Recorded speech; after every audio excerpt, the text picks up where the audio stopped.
In 1999, a 14-year-old girl of Turkish origin presented with vertigo and generalized tonic-clonic seizures.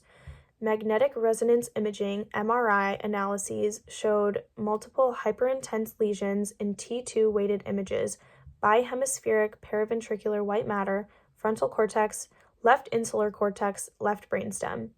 A symptomatic treatment with valproate was initiated. In 2002, 3 years after onset of central nervous system CNS inflammation, a mild thrombocytopenia, 110 times 10 to the third cells per microliter, occurred for the first time, but no further diagnostics were carried out. In the next years, she experienced various neurological symptoms such as hypoesthesia, weakness of her right arm, vertigo, and double vision. These relapses occurred in a frequency of 1 to 6 events per year. MRI analyses showed a slow progression of inflammatory gadolinium-enhancing GD+ lesions, mostly localized in subcortical and paraventricular areas, Figure 1. Conventional angiographies 2004 and 2008 revealed no signs of vessel stenosis, sinus thrombosis, or other signs indicative of primary CNS vasculitis. Under the assumption of a relapsing, remitting multiple sclerosis, these clinical symptoms as well as future relapses were treated with intravenous steroids until 2011. After our patient's first presentation to the clinic in 2011, an extensive clinical reevaluation was performed due to increasing doubts concerning the initial diagnosis of multiple sclerosis.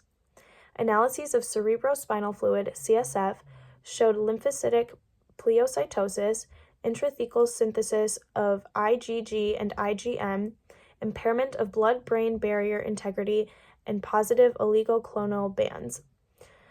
A differential diagnostic, including serological, microbiological, and virological analyses from both her blood and CSF, revealed no signs for a systematic vasculitis, infection, or any underlying specific autoimmune diseases.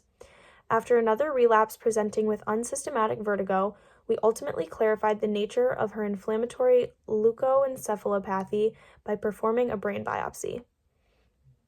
This showed severe perivascular inflammatory infiltrates as well as diffuse cellular infiltration within the parenchyma.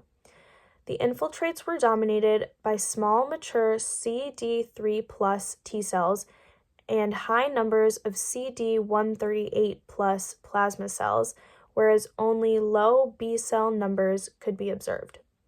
A diagnosis of Evans syndrome, ES, is a rare hematological disease commonly defined by the combination of simultaneous or sequential autoimmune hemolytic anemia, AIHA, and immune thrombocytopenia, ITP, sometimes associated with neutropenia in the absence of known underlying etiology.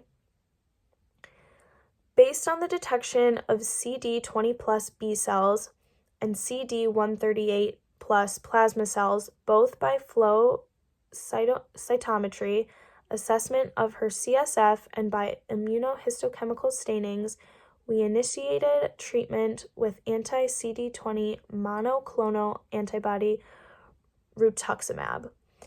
This treatment regimen could be beneficially used in CNS inflammation and has already been reported to be effective in cases of ES.